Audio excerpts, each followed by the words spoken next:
कर्म ग्रंथ के पाठ में हम आगे बढ़ रहे हैं।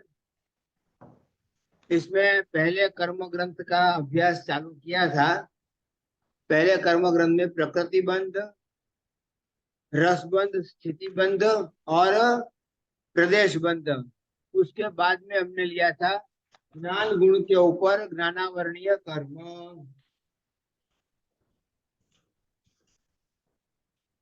ज्ञानावरणीय कर्म। दर्शन गुण के ऊपर आया हुआ दर्शनावरणीय कर्म। क्या लाया ने? ज्ञान गुण की 5 कर्म प्रकृति, दर्शन गुण की 9 कर्म प्रकृति।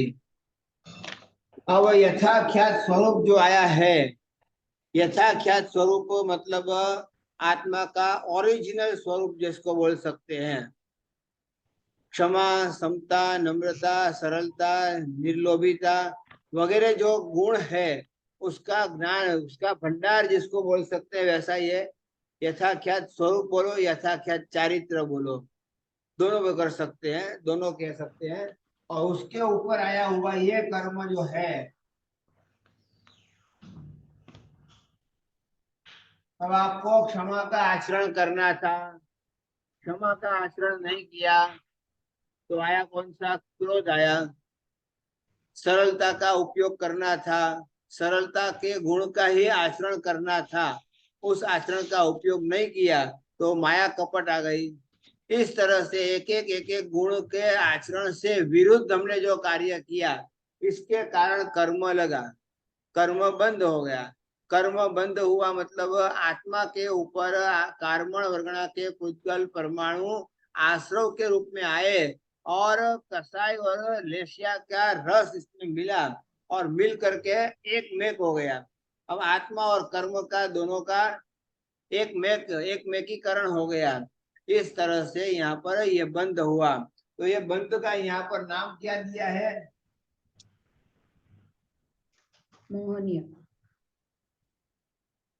इसका नाम यहाँ पर मोहनीय कर्म दिया। अब मोहनीय कर्म का मतलब हो गया जो आत्मा को संसार में मुंझावे। मतलब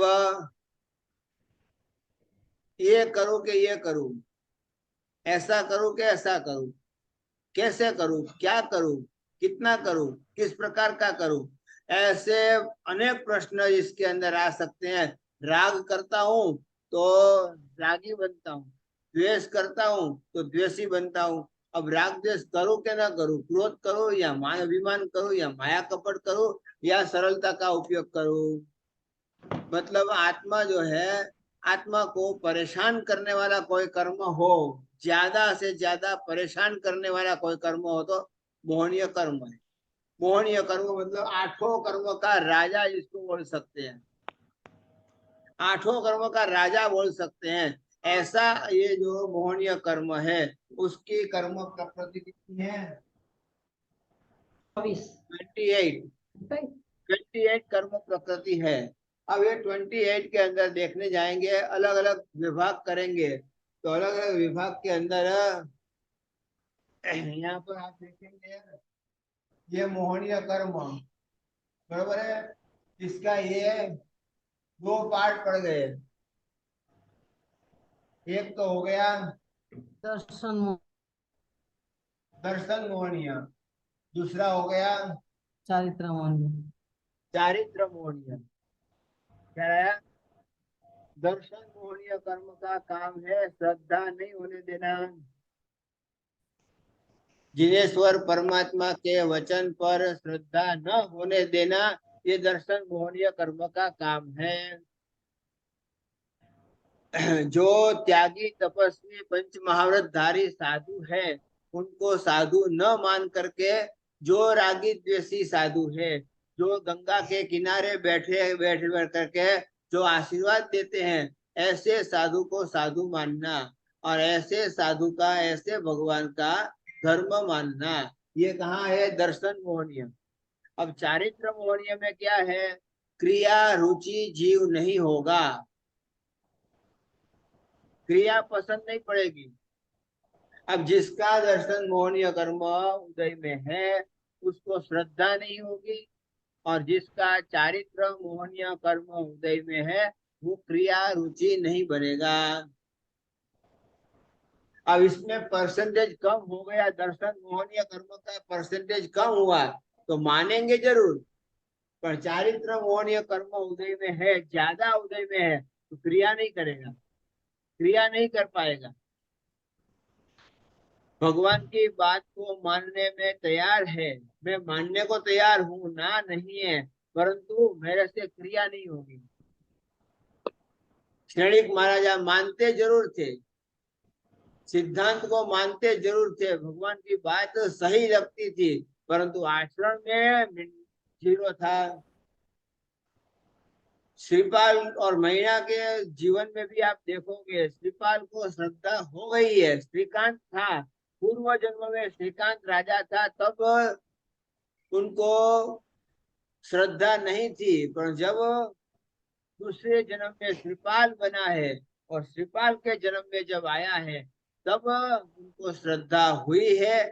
श्रद्धा हुई है ना नहीं है, परंतु चारित्रधारी ऐसे साधुओं की अवहेलना करके आया है, अपमान करके आया है, तिरस्कार करके चारित्र मोहनीय कर्म बांधा है। इसके कारण मानता जरूर है, चारित्र लेना अच्छा जरूर लगता है, परंतु चारित्र ले नहीं सकता है। चारित्रधारी महात्माओं की सेवा भक्ति कर लेगा, पर चारित्र स्वयं को लेना है तो 10 बार विचार करेगा। इस प्रकार से ये दृष्टांत के साथ में आपने समझा। अब ये जो है दर्शन मोहनीय कर्म कितने प्रकार का है? 3 प्रकार का है, जिसके अंदर इस प्रकार से 3 यहाँ पर कर सकते हैं। सम्यक तो मोहनीय, मिश्र मोहनीय और मिश्र मिथ्या तो मोहनीय, मोहनीय। हाँ बोलिए, और मिथ्या तो मोहनीय। मिथ्या तो मोहनीय, मिथ्या तो मोहनीय, बराबर आ गया ये 3, सम्यक तो मोहनीय, मिश्र मोहनीय और मिथ्या तो मोहनीय। हमारे से हमारे साहब आपकी आवाज बहुत कम आ रही है, थोड़ा माइक आपको एडजस्ट करना होगा। हाँ, तो आपको ये सम्यक मोहनीय, मिश्र मोहनीय और मिथ्यात्व मोहनीय। सम्यक मोहनीय मतलब भगवान के पास, मतलब वितरागी भगवान के पास जाकर के राग द्वेष की मांगनी करनी। पंच महाव्रत धारी ऐसे साधु संतों के पास जाकर के संसार वृद्धि कारक ऐसे पदार्थों की मांगनी करनी। ये सब किसमें आएंगे? सम्यक तो मोहनीय में आएगा। मिश्र मोहनीय में मिथ्यात्व और सम्यक दोनों को एक कर देना, सब भगवान एक है, सब गुरु एक सरीखे, एक से एक होते हैं, जिस किसी को भी मानो सब एक सरीखे होते हैं, भगवान भी एक सरीखे हैं। इस दुनिया में भगवान एक है, अरे भाई एक भी नहीं है और एक जैसे भी नहीं है, दोनों की अलग अलग बात है। रागी द्वेषी भगवान अलग है और वितरागी भगवान अलग है, दोनों को मिक्स नहीं कर सकते हैं। पर मिश्र मोहनीय कर्म का उदय जिसका है वो दोनों को मिक्स करके चलेगा। मिथ्या तो मोहनीय तो आप मालूम ही है, इट ड्रिंक एंड बी मेरी, खाओ पियो मौज करो। किसने स्वर्ग देखा है, किसने नरक देखी है? कुछ नहीं, सब यहीं पर है, खाओ पियो मौज करो। इस दुनिया में दूसरा कुछ है ही नहीं, आत्मा नहीं है, परमात्मा नहीं है, मोक्ष नहीं है, स्वर्ग नहीं है, नरक नहीं है, ये नहीं है, वो नहीं है, नहीं नहीं नहीं नहीं नहीं नहीं करते करते पूरी नेगेटिव बुद्धि जिसने बना ली है, ये है मिथ्यात्व मोहनीय कर्म। अब इस प्रकार का कर्म जो है तो ये आपने लिख लिया, सम्यक मोहनीय, मिश्र मोहनीय और मिथ्यात्व मोहनीय। उसके बाद में यहाँ पर ये निकाल के ये चारित्र मोहनीय कर्म आया। चारित्र मोहनीय कर्म में नंबर 1 जो है कसाय। कसाई मोहनीय, और दूसरा है नो कसाई मोहनीय। नो कसाई मोहनीय, मतलब कसाई मोहनीय में कौन से आएंगे? 16 प्रकार के कषाय। कौन से, क्या क्या कौन से प्रकार आएंगे? हास्य, रति और अति। वो नो कसाई में आएंगे। अच्छा, क्रोध, मान, माया, लोभ। हाँ, कसाई में क्रोध, मान, माया और माया, लोभ, लोभ। ये चार आएंगे। और चार के दूसरे चार प्रकार पड़ेंगे अलग अलग। हाँ। अनंतानुबंधी क्रोध, अप्रत्याख्यानी। अप्रत्याख्यानीय क्रोध, प्रत्याख्यानीय प्रत्याख्यानी क्रोध और और संज्वलन। संज्वलन क्रोध। मतलब चार प्रकार का क्रोध हो गया। उसी प्रकार से चार प्रकार का मान हो गया। अनंतानुबंधी मान, अप्रत्याख्यानीय मान, प्रत्याख्यानीय मान और संज्वलन मान। उसी प्रकार से माया का भी चार प्रकार हो जाएंगे। अनंतानुबंधी माया, अप्रत्याख्यानीय माया, प्रत्याख्यानीय माया और संज्वलन माया। और उसी प्रकार से लोभ के भी चार प्रकार। अनंतानुबंधी लोभ, अप्रत्याख्यानीय लोभ, प्रत्याख्यानीय लोभ और संज्वलन लोभ। अब ये थोड़ी सी बात दूसरे कर्म ग्रंथ में भी आई थी, थोड़ी सी आई थी। मतलब अम, तो ये आपको समझना है। ख्याल आया? तो ये तो हो गए कसाई। कितने हो गए कसाई? 16 कसाई हो गए। 16 प्रकार कसाई के हो गए। विचार कर लिया। अब 9 कसाई कितने प्रकार के हैं? 9 प्रकार के 9 कसाई। 9 प्रकार के 9 कसाई। 9 कसाई का मतलब वो कसाई नहीं, ऐसा नहीं समझना। कसाई के हेल्पर समझना। कसाई को उत्पन्न कराने वाला, कसाई को उद्रेक करने वाला, कसाई को जगाने वाला, कसाई को जगाने के लिए जो हेल्पर बनता है वो है 9 कसाई मोहनिया। अब 9 कसाई मोहनिया में लिखो हास्य, हंसना, ठट्ठा मस्करी करना, मजाक करना, ये सब हास्य में आ जाएगा। उसके बाद में रति। रति। रति मतलब पसंद, जिसके अंदर राग हो सकता है। और अति। और अति नापसंद, पसंद नहीं है। अब पसंद वाली चीज मिलती है तो राग होता है, और न पसंद की चीज मिलती है तो द्वेष होता है। ख्याल आया ना? अच्छी चीज आपको पसंद की चीज मिल जाती है तो आप राजी होते हो, खुश हो जाते हो कि हाँ आज तो वो बढ़िया अच्छी मिठाई मिल गई, बढ़िया अच्छी भेंट मिल गई, सब आप राजी होते हो। पर न पसंद वाली चीज मिल जाए तो द्वेष होता है कि नहीं होता है? स्वाभाविक रूप से द्वेष होता है। तो रति अरति, उसके बाद में इसमें ध्यान दो।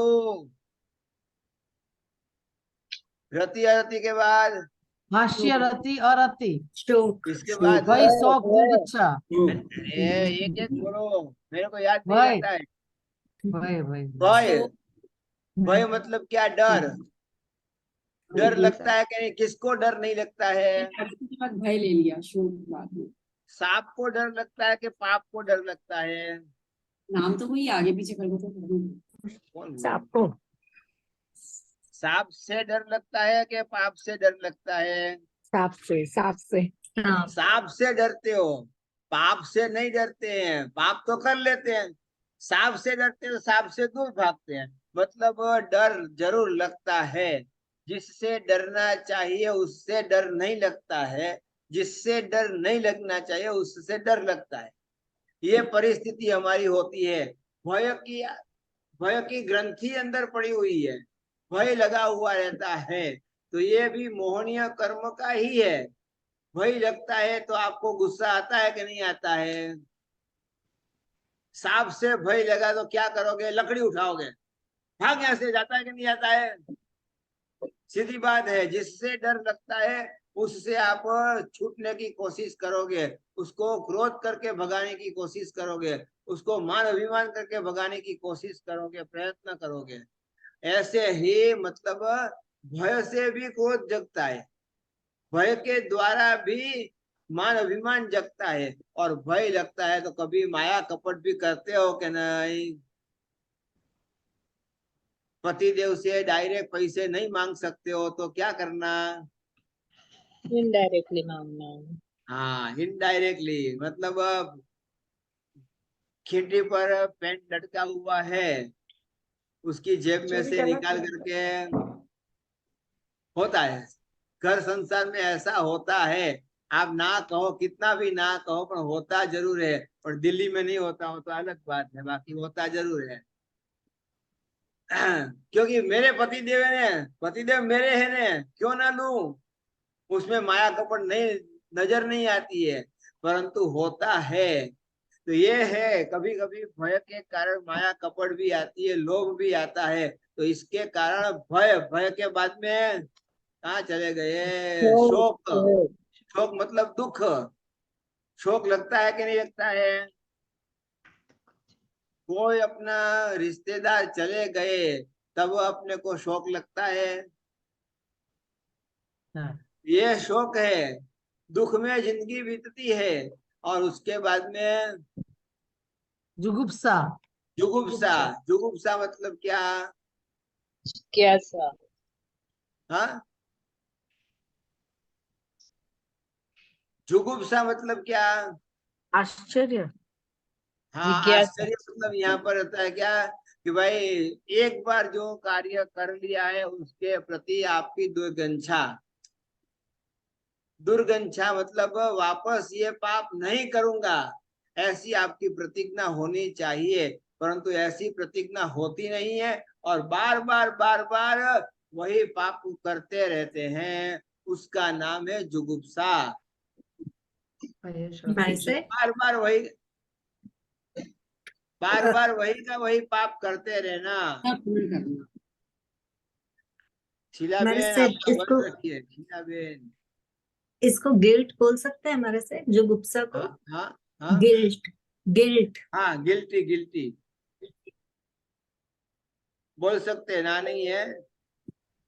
तो कहने का मतलब समझ में आई बात? ये आपको समझना है। तो ये कौन से हो गए?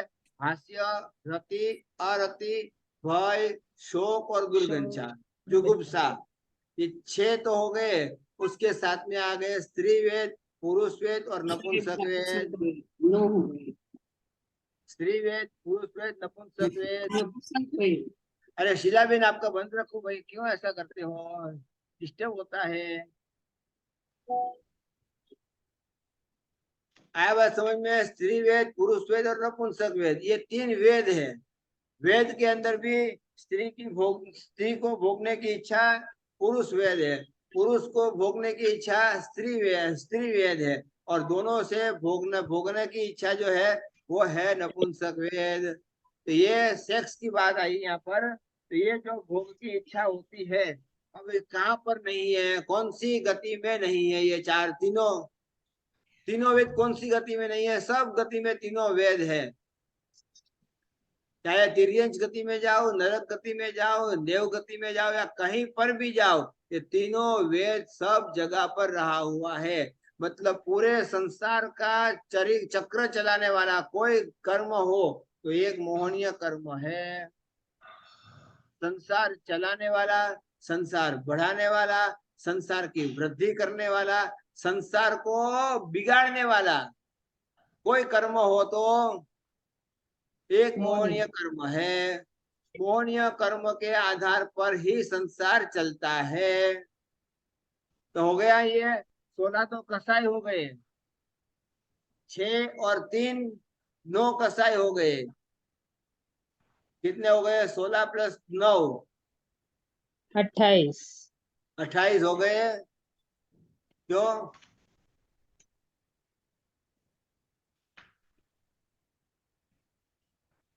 कितने कैसे हुए? 28 16 प्लस 9 25।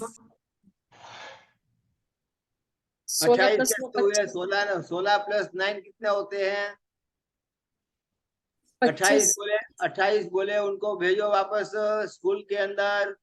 25 हाँ, पाठशाला में छोटे से केजी के अंदर भेजो, वहां पर वहां जाकर के वापस सीख करके आओ, या जिन्होंने आपको पास किया है उनके ऊपर केस करो।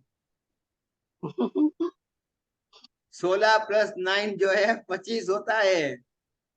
25 9 कसाई मतलब चारित्र मोहनीय कर्म 25 प्रकार हो गया। और 3 प्रकार जो है मोहनीय कर्म के, दर्शन मोहनीय के 3 प्रकार। तो 25 + 3 कितना होगा? 28। अब 28 हुआ। अब 28 कर्म प्रकृति किसकी है? मोहनीय कर्म की है। अब विचार कर लो, मोहनीय कर्म की ये 28 कर्म प्रकृति के सिवाय संसार हो सकता है क्या? नहीं। ज्ञान कम ज्यादा होगा तो चलेगा, पर क्रोध मान माया लोभ नहीं होना चाहिए। ज्ञान अज्ञान से जितना नुकसान नहीं होगा, उतना उससे ज्यादा नुकसान क्रोध मान माया लोभ रहस्य रति अरति वगैरह से होने वाला है। इसलिए मोहनीय कर्म को चलाने के लिए ज्ञान की आवश्यकता रहेगी।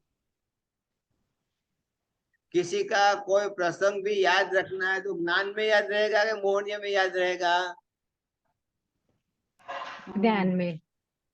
जो आपने पुराने जमाने में कि आप 2 4 10 साल के पहले कोई शब्द बोले हैं, वो कहाँ पर स्टोर रहता है? मति ज्ञान के अंदर स्टोर रहता है।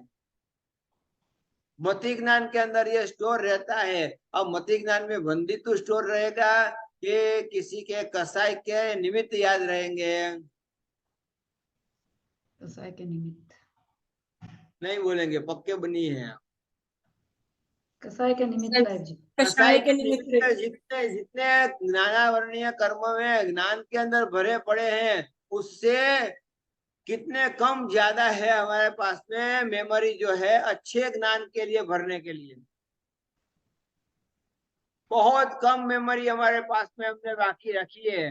भाई इसके अंदर ये जो जरूरी है, जो आवश्यक है, जो सूत्र सीखना है, जो अर्थ सीखना है, जो अच्छी अच्छे स्तवन सिंचाई सीखनी है, उसके अंदर तो गलती आती है। परंतु 25 साल के पहले तुमने ये शब्द बोले थे, तो आज दिन तक बराबर ये शब्द याद है। 25 साल पहले के ये शब्द याद है, मतलब ज्ञान के अंदर उसने स्टोर करके रखा है। और मोहन या कर्म ने उसको और ज्यादा मतलब पानी पिला पिला करके उसको रिष्ट पुष्ट कर दिया है। बीज जो है जमीन में जाने के बाद जैसे पानी खातर वगैरह देते रहते हो, वैसे वैसे उसकी ग्रोथ बढ़ती है। वैसे यहाँ मोहन या कर्म भी ज्ञान को बराबर पकड़ के रखता है। तो ये मोहनीय कर्म हो गया। क्या लाया?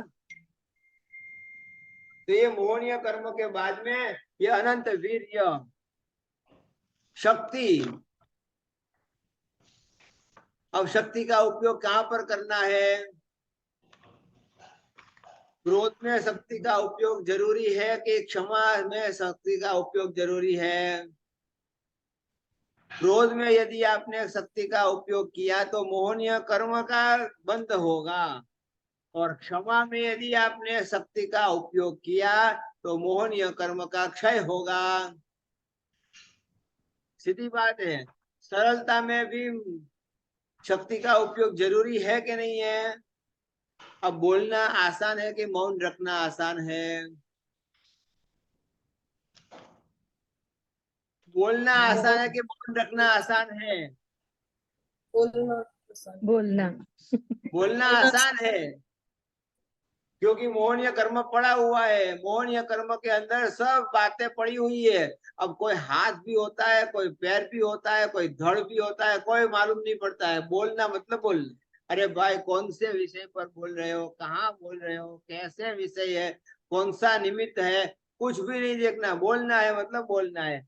इसलिए बोलना आसान लगता है, पर मौन रखना बड़ी साधना लगता है, बहुत बड़ी साधना लगती है। तो मौन में आपके शक्ति का उपयोग ज्यादा होता है कि बोलने में आपकी शक्ति का उपयोग ज्यादा होता है? मौन में। बोलने में शक्ति का उपयोग ज्यादा करते हैं आप, बहुत ज्यादा करते हैं, परंतु मौन रखने में शक्ति का उपयोग कम से कम करते हैं।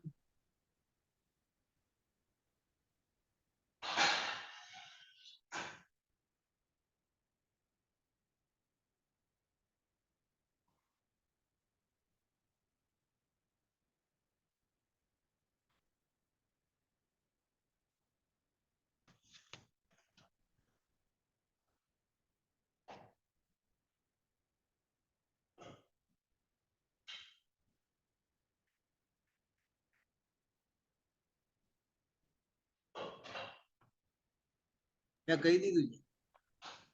तो इस प्रकार से कहने का मतलब मोहनीय कर्म जो है वो पूरे संसार को चलाने वाला इंजन है। तो इस प्रकार से शक्ति का उपयोग कहाँ करना? आज दिन तक हमने गुणों को प्रकट करने में शक्ति का उपयोग किया है कि गुणों के ऊपर आवरण करने में शक्ति का उपयोग किया है। गुणों के ऊपर आवरण करने में शक्ति का उपयोग, कर्म बांधने में शक्ति का उपयोग किया है कि कर्म की निर्जरा करने में शक्ति का उपयोग किया है? बांधने जितना कर्म बांधने में आपको उपयोग किया है शक्ति का, भगवान कहते हैं कि उससे अनंतवें भाग का भी यदि शक्ति का उपयोग कर्म निर्जरा में लगा दिया होता तो कब के मोक्ष में चले गए होते, तो कब आपका मोक्ष हो गया होता। परंतु आज दिन तक हमने कर्म बांधने में शक्ति का उपयोग ज्यादा किया है, गुणों से विपरीत चलने में शक्ति का उपयोग बहुत ज्यादा किया है। इसलिए यहाँ पर यह शक्ति का दुरुपयोग जो है वो यहाँ पर ला करके ये कर्म को यहाँ उत्पन्न करेगा और कर्म बंधेगा, और कर्म बंधेगा उसका नाम क्या रहेगा? अंतराय कर्म।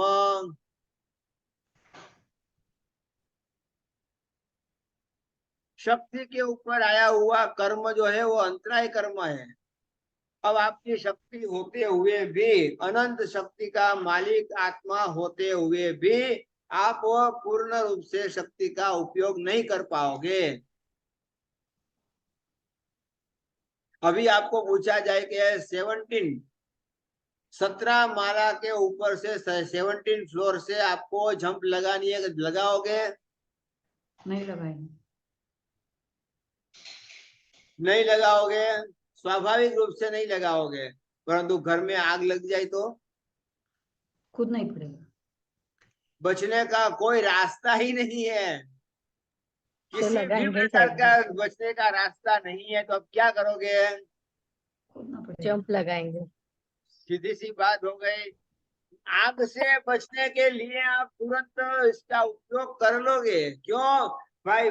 आग से बच जाऊंगा, नीचे झप तो लगा दूं एक बार, पैर टूटेगा तो टूटेगा, परंतु जिंदा तो रह जाऊंगा।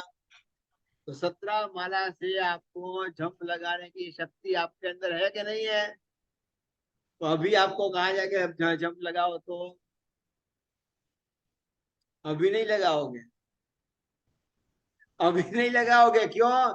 मालूम है बाप रे 17 माला इतना नीचे, ना ना ना ना ना, डर लगेगा। मोहनीय कर्म बीच में आएगा, भय संज्ञा बीच में आएगी, नहीं जाओगे। पर आग से बचने के लिए तुरंत आप जंप लगाओगे। वर्ल्ड ट्रेड सेंटर की आपको कहानी मालूम है ना? वर्ल्ड ट्रेड सेंटर अमेरिका के ऊपर जब एरोप्लेन ने अटैक किया था, तब 70 फ्लोर से एक ने जंप लगाई थी। अब 17 ज्यादा है कि 70 ज्यादा है? 70 ज्यादा है। मैं तो 17 पूछ रहा हूँ, फिर भी आप ना कहते हो। उसने तो 70 फ्लोर से जंप लगा दी, क्योंकि देख लिया का पूरा वर्ल्ड ट्रेड सेंटर खत्म होने वाला है, अब गिरने वाला है। ऐसी परिस्थिति में उसने जान बचाने के लिए, मतलब शक्ति तो आत्मा में पड़ी हुई है। आत्मा में शक्ति पड़ी हुई है, परंतु शक्ति का उपयोग नहीं करते हैं। एक्सीडेंट हो गया है और एक्सीडेंट इतना भारी हुआ, इतना भारी हुआ है कि एक हड्डी आपकी सही नहीं है, हड्डी सब टूटी हुई है और हॉस्पिटल में आप एडमिट हो, ऐसी परिस्थिति है और हॉस्पिटल के बिछाने पर आप सोए हुए हो, पलंग में सोए हुए हो। डॉक्टर ने कहा है कि करवट भी मत बदलना, करवट बदलोगे और कहीं हड्डी इधर उधर हो जाएगी तो हम कोई जिम्मेदार नहीं रहेंगे, इसलिए करवट भी मत बदलना। और ऐसी परिस्थिति में हॉस्पिटल में कोई आतंकवादी घुस जाए तो, बंदूक लेकर के आतंकवादी घुस गए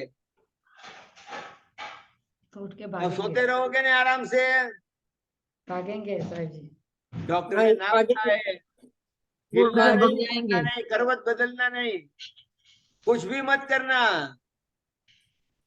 उस समय क्या होगा? वो उठ के भागेंगे। हाँ, उठ के भागने की कोशिश करोगे, जान मतलब बचा लो। आतंकवादी का डर आपको ज्यादा लगता है, तब आपको अनंत शक्ति का गुण आपके अंदर प्रकट होता है। अरे नहीं, भागेंगे, भाग के देखते हैं, कैसे भी करके बचने की कोशिश करोगे, बरोबर है ना? मतलब शक्ति अंदर पड़ी हुई है परंतु शक्ति का उपयोग नहीं करते हैं, इसलिए अंतराय कर्म आता है और अंतराय कर्म आपको शक्ति का उपयोग करने नहीं देता है। दान देने की शक्ति है कि नहीं आपकी? दान देने की पुण्य श्रावक की शक्ति ज्यादा थी कि आपकी शक्ति ज्यादा है? पुण्य श्रावक मतलब मालूम है ना, एक श्रावक को ला करके साधर्मिक भक्ति करते थे तब श्राविका उपवास करती थी, और श्राविका बहन को बुला करके साधर्मिक भक्ति करते थे तब श्रावक उपवास करते थे, क्योंकि दो दोपड़ा ही कमाते थे। दो व्यक्ति भोजन कर सके उतना ही कमाना है, उससे ज्यादा कमाना नहीं है। और जैसे ही दो ढोकड़ा मिल गया, शटर बंद कर दिया, दुकान बंद कर दी, व्यापार बंद करके सामायिक और प्रतिक्रमण पूजा वगैरह के अंदर लग जाने है। ऐसा आपके यहाँ पर आप एक साधर्मिक को बुला करके भोजन करवाओ तो आपको उपवास करना पड़ेगा, नहीं होता है ऐसा, ऐसा नहीं होगा। मतलब आपके पास में इतनी शक्ति है, ऐसी शक्ति है, फिर भी दान देने की बुद्धि कितनी होती है? तो दानांतराय कर्म उदय में है, इसका ये प्रूफ है कि भोगने की इच्छा होती है ज्यादा कि दान देने की इच्छा होती है ज्यादा? भोगांतराय कर्म उदय में है तो भोगने की इच्छा होगी, वस्त्र खाने की इच्छा ज्यादा होगी, वस्त्रों की अच्छी इच्छा ज्यादा होगी। ये सब आपको वहां पर कहना पड़ेगा। ख्याल आया? तो कहने का मतलब ये हो गया कि ये शक्ति है, दानांतराय कर्म उदय में है तो दान देने की इच्छा नहीं होगी। भोगांतराय कर्म उदय में होने के कारण भोग की इच्छा नहीं होगी, या तो भोग के साधन सामग्री मिलेंगे नहीं। भोग के साधन सामग्री कौन से हैं? दाल बाटी चूरमा वगैरह जो है, खाने की जो वस्तु है, खाद्य पदार्थ जितने भी है, सब भोग की वस्तु है। एक बार वापर लिया, खत्म हो गया,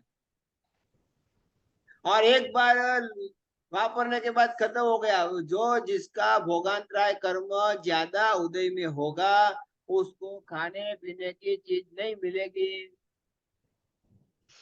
भीख मांगने पर भी नहीं मिलेगी। उपभोगांतराय उपभोग, एक वस्तु बार बार वापर सकते हो। एक साबुन की बट्टी लाते हो, 10, 12, 15 दिन चलती है कि नहीं चलती है? हाँ, ने पानी में रख दोगे तो नहीं चलेगी। तो साबुन की बट्टी भी उपभोग का साधन है, वैसे वस्त्र पात्र भी उपभोग का साधन है। वैसे आपकी प्लास्टिक की बरनी हो या शोकेस हो या जो भी आपके पास है, ये सब उपभोग की साधन सामग्री है। जिसका उपभोगांतराय कर्म ज्यादा उदय में है उसको उपभोग की साधन सामग्री नहीं मिलेगी। मतलब अंतराय कर्म कितने प्रकार का है? 5 प्रकार का है। 5 प्रकार का अंतराय कर्म है। इसमें आप नाम लिखना है तो लिखो। साहिब जी एक बार ब्लैक बोर्ड पूरा क्लियर दिखा दो ताकि आराम से ड्रॉ हो जाएगा फिर। दानांतराय कर्म, हाँ पहले दानांतराय, दूसरा नंबर भोगांतराय, भोगांतराय कर्म। तीसरा है उपभोगांतराय, क्या लाया? और बाद में है लाभांतराय कर्म।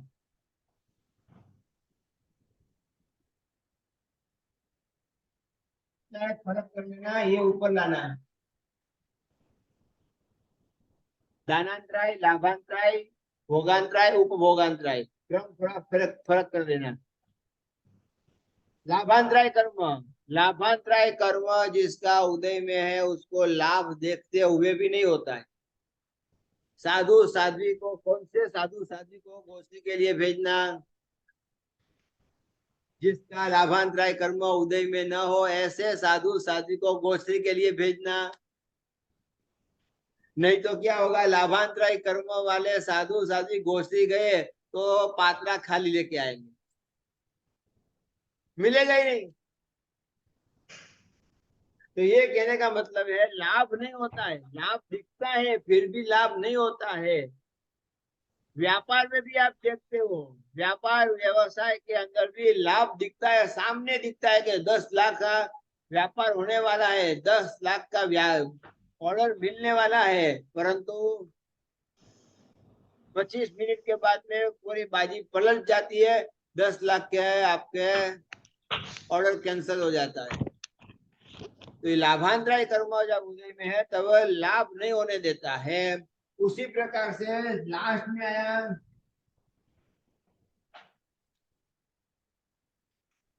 वीर्यंतराय। वीर्यांतराय कर्म। वीर्यांतराय कर्म मतलब क्या हुआ? जो उल्लास, उमंग, उत्साह उसके ऊपर ही कुठाराघात करता है, आपको कमजोर बनाता है, अशक्त बनाता है, निर्बल बनाता है, मन से मरे हुए हो जाओगे। मतलब आत्महत्या तक भी पहुंच सकते हो, इतना निरुत्साही हो जाओगे। और निरुत्साही होने के बाद इतने नेगेटिव विचार आएंगे, इतने नेगेटिव विचार आएंगे, और एक बार ऐसा भी होगा कि मर करके जिंदगी पूरी कर दूं, सुसाइड करके जिंदगी पूरी कर दूं, नहीं जीना है मुझे। ऐसा भी ये वीर्यांतराय कर्म जब उदय में आता है तब जीव की ऐसी स्थिति करता है। क्या आया? तो ये 5 हो गया, दानांतराय, दानांतराय, लाभांतराय, भोगांतराय, उपभोगांतराय और वीर्यांतराय। तो अंतराय कर्म की प्रकृति कितनी है? 5 कर्म प्रकृति इसकी हो गई। उसके बाद में आया ये अनामी अरूपी। आत्मा नाम, आत्मा का नाम नहीं है, आत्मा का रूप नहीं है। रूप रंग बिना की आत्मा है, नाम बिना की आत्मा है। अब नाम किसका है? नीरूबेन नाम किसका है? वीणाबेन नाम किसका है? नीतिबेन नाम किसका है? आत्मा का नाम है? नहीं साहब। तो किसका नाम है? पर्याय का। पर्याय का, शरीर का नाम है। हमने जो शरीर धारण किया है उस शरीर का नाम है ये नीतिबेन, क्योंकि वो उससे हम उसका व्यवहार करेंगे। ये आत्मा इधर आ, किसको बोलेंगे? इसलिए आपको पर्टिकुलर नाम दिया गया, और नाम भी आपकी राशि के हिसाब से दिया गया, और उस हिसाब से सबके नाम अलग अलग होते गए। तो नाम जो है आज हम नाम से पहचाने जाएंगे, अनामी से कौन पहचाना जाएगा? आज हमारी पहचान नाम से होने वाली है, तो नाम से पहचानेंगे मतलब क्या हो गया? तो हमारा नाम पड़ गया, आत्मा का नाम पड़ गया। तो अनामी जो है उसके ऊपर ये आया है अपना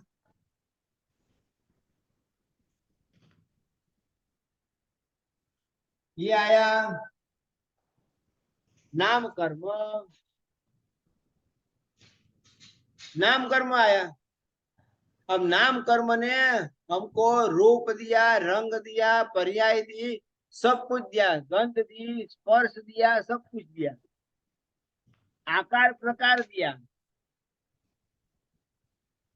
बोलने की शक्ति दी, गाने की शक्ति दी, सुस्वर दिया, दुस्वर दिया, आदेश दिया, अनादेश दिया। मतलब आप काम करो या ना करो आपको जस मिलेगा, उसका है नाम कर आदेश नाम कर्म।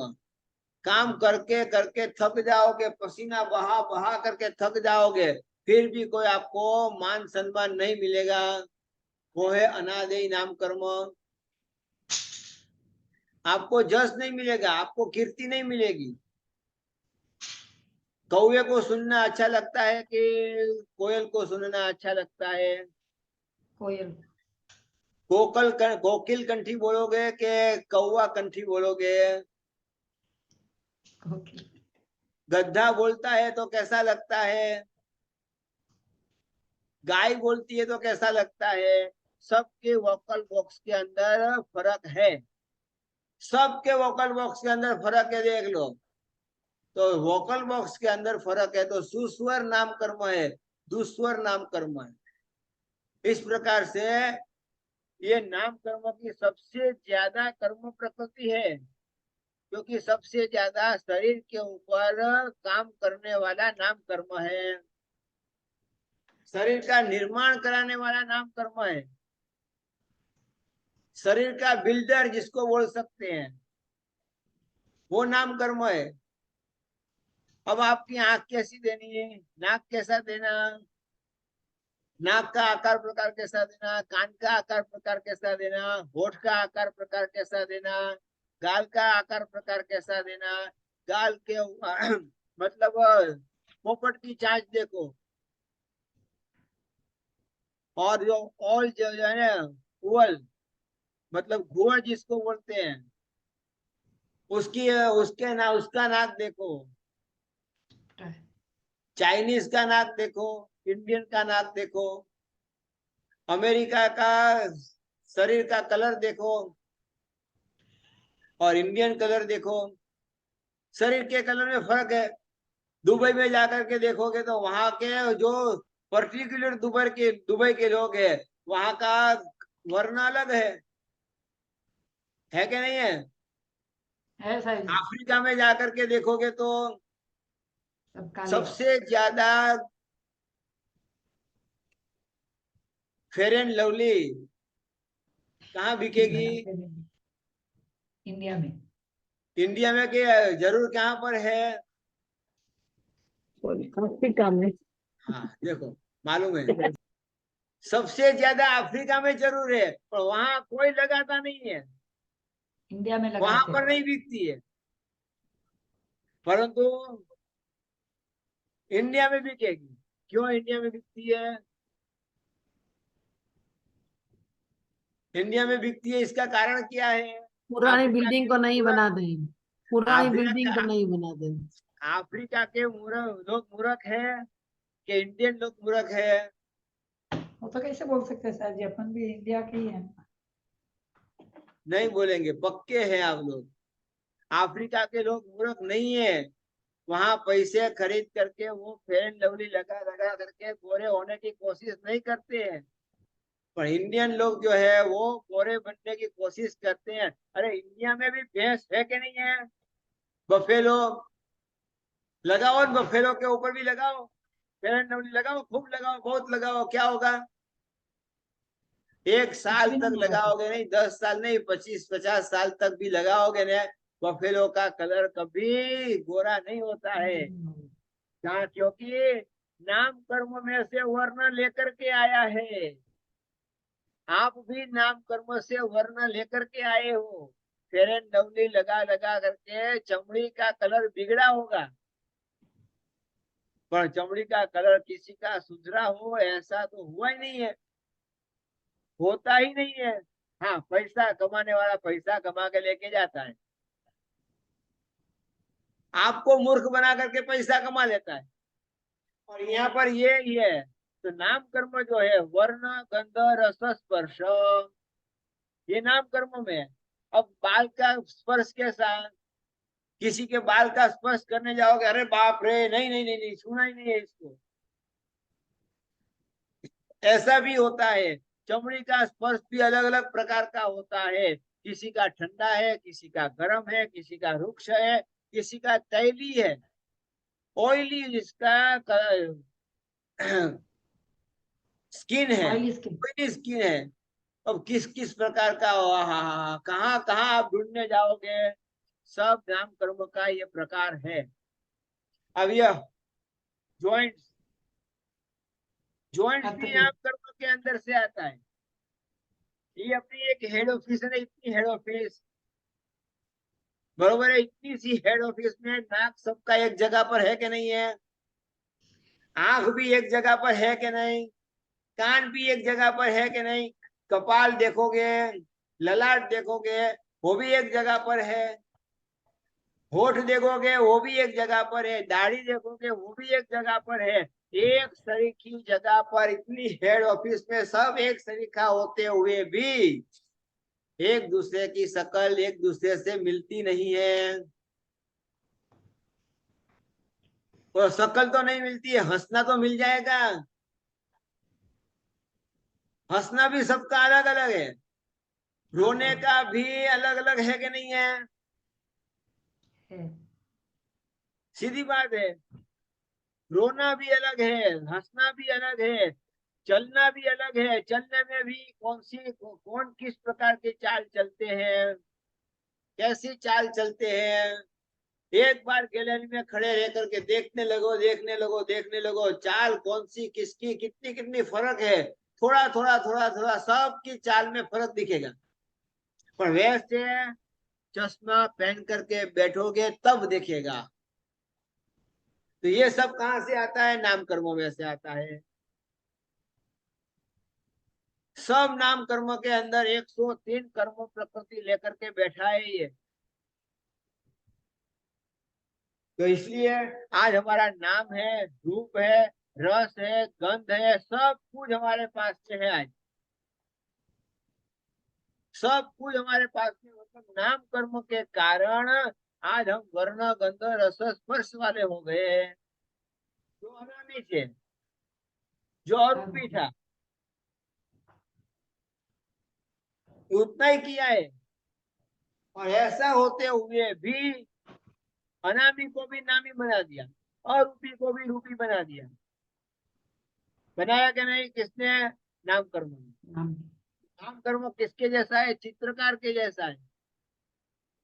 चित्रकार एक चित्र बनाता है, सब वस्तु बनानी पड़ेगी कि नहीं उसको, एक एक एक एक एक एक एक एक वस्तु सब कुछ बनाना पड़ेगा।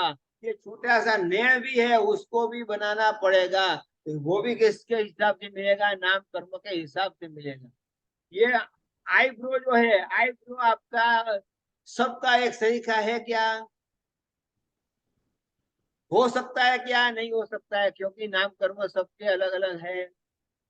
तो इस प्रकार से नाम कर्म के कारण 103 प्रकार इसमें अपने को समझना है। अब डिटेल करूं क्या, बाद में करेंगे, 12:30 में 2-5 मिनट बाकी है। अब इसके अंदर के 103 कर्म प्रकृति हमको ढूंढ के निकालनी है, कौन सी है, कैसी है, कहाँ की है, कितनी है, कैसी है, वो हमको सब निकालना है। तो ये आपको याद हो गया सबको, कौन से कर्म के नीचे कौन सा गुण ढका हुआ है, याद करना है। चारे गुण का नाम और चारे कर्म का नाम व्यवस्थित आपको वाक्य बनाना है। अनंत ज्ञान गुण को ढकने वाला ज्ञानावर्णीय कर्म है। अनंत दर्शन गुण को ढकने वाला दर्शनावरणीय कर्म है। यथाख्यात स्वरूप ऐसे गुण को आवरण करने वाला, ऐसे गुण को ढकने वाला मोहनीय कर्म है। अनंत शक्ति गुण को, अनंत वीर्य गुण को ढकने वाला अंतराय कर्म है। उस हिसाब से आपको सब व्यवस्थित पक्का करना है। उसके बाद नाम कर्म की ओर आगे और बात लेंगे। ठीक है, और क्या पूछना है किसी को कुछ?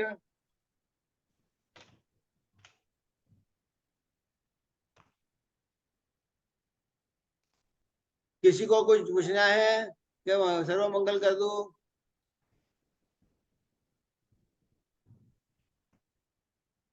सर्व मंगल मांगल्यम सर्व कल्याण कारणम प्रधानम सर्व धर्माणाम जैनम जयति शासनम।